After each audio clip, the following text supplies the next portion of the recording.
Hi, everybody. This is Russ Burlingame. I'm the DC guy here with comicbook.com, and I'm speaking with Christopher Priest, who is the writer of Deathstroke for the DC Rebirth Initiative. Now, Mr. Priest, last time we spoke, Deathstroke, I don't think it even started yet. Right. Has it been really this is your first DC book in many, many years. How has it been getting that fan response back?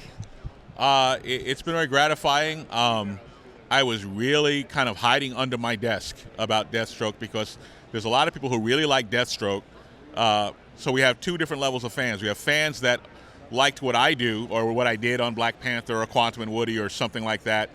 And Deathstroke will seem very familiar to them. But to the hardcore Deathstroke fans, this is a very rapid departure, a very different take on the character. So I was just kind of I was bracing myself for a lot of hate mail, which has so far not appeared. I'm getting a lot of good feedback from fans of the character himself who have never read my stuff before. And they've been very supportive so far. At least they're not burning me in effigy, so I'm very happy about that. Now, one of the things that you talked about at San Diego was the idea that Deathstroke is not a nice guy. Right. And even though he's the lead of the book, it's really hard to call him a protagonist because he's kind of a bastard. We've seen how that kind of plays out, especially you read that first issue and it's like, oh, wow, he's beating his kids up. Was there any pushback at all on that from editorial or anything? Maybe a little, but first of all, a protagonist is just the main character in any story. Could be a big good guy, bad guy. I think, with DC, I've gently and sometimes not so gently reminded them that Deathstroke is a villain. There's kind of an expectation that because the guy's name is on the cover, that he's going to somehow act heroically or be seen in a heroic light. This guy is a total bastard, and we need to establish that right off the bat. He doesn't actually beat his kids. He threatens to beat his kid. His kid runs away, and then he lets his kid spend the night in the woods and almost get eaten by a bear.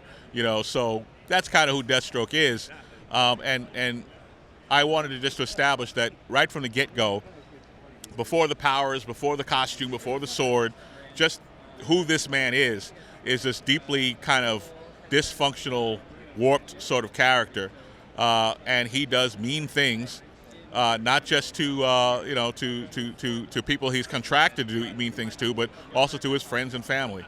And he's a very dysfunctional person. I think one of the things that everybody's kind of surprised by was this appearance in the movie all of a sudden.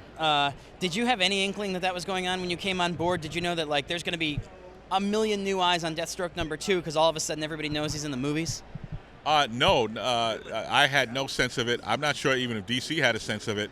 If they did, they were keeping it very close held. And I also think that I haven't seen a script, but I would imagine that the Deathstroke that is showing up in the movie is not based on my run of Deathstroke, although I hope that the producers are reading it and getting a sense of who Deathstroke is now. But I think it's kind of based on either New 52 or pre-New 52 Deathstroke. So we'll have to wait and see which version of Deathstroke shows up. But it does cast a light on what we're doing because people are going, who's Deathstroke? And let me go to the comic book store and go, well, give me a Deathstroke comic. Let me see what that's about, so they can gear up for the movie. Now, so far you've re-envisioned his origin a little bit, and we know that he's fighting Superman and he's fighting Batman. How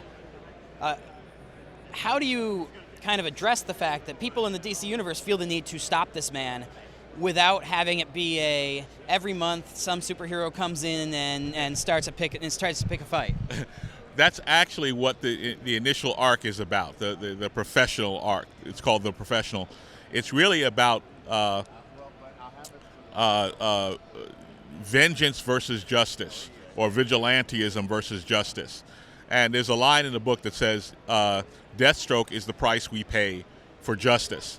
Because what they could do, the superheroes, if they really wanted to do, they team up, they capture Deathstroke, and they throw him in Guantanamo Bay without charges or something like that.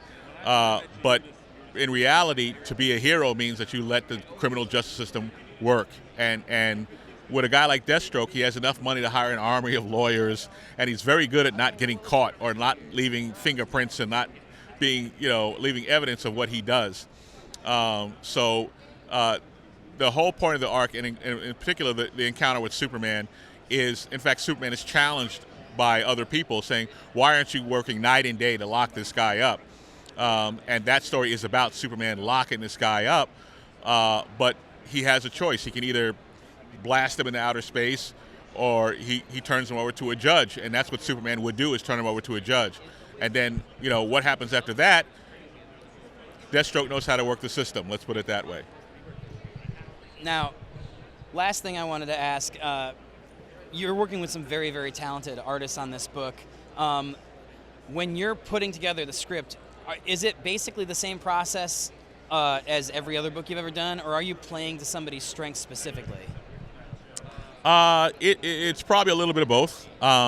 Joe Bennett and I worked together on Captain America and the Falcon and on The Crew back at Marvel.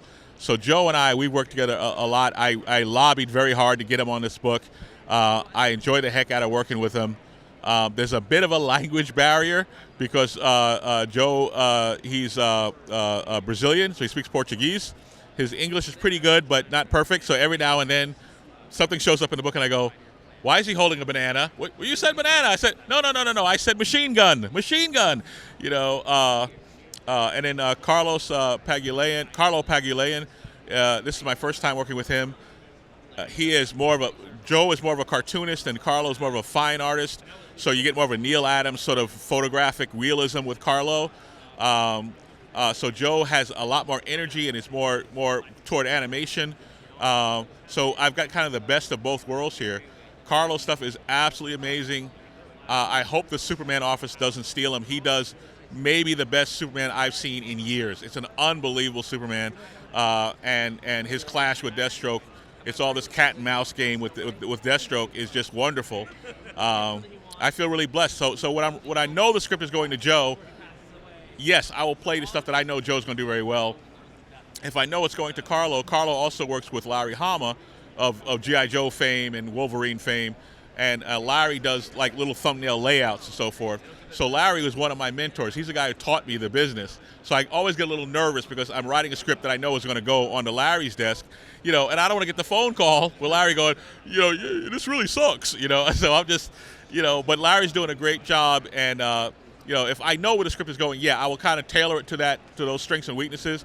I don't always know because it depends on the time and, of course, who's available at that time. But usually we try to group these guys around story arcs or around groups of issues like that.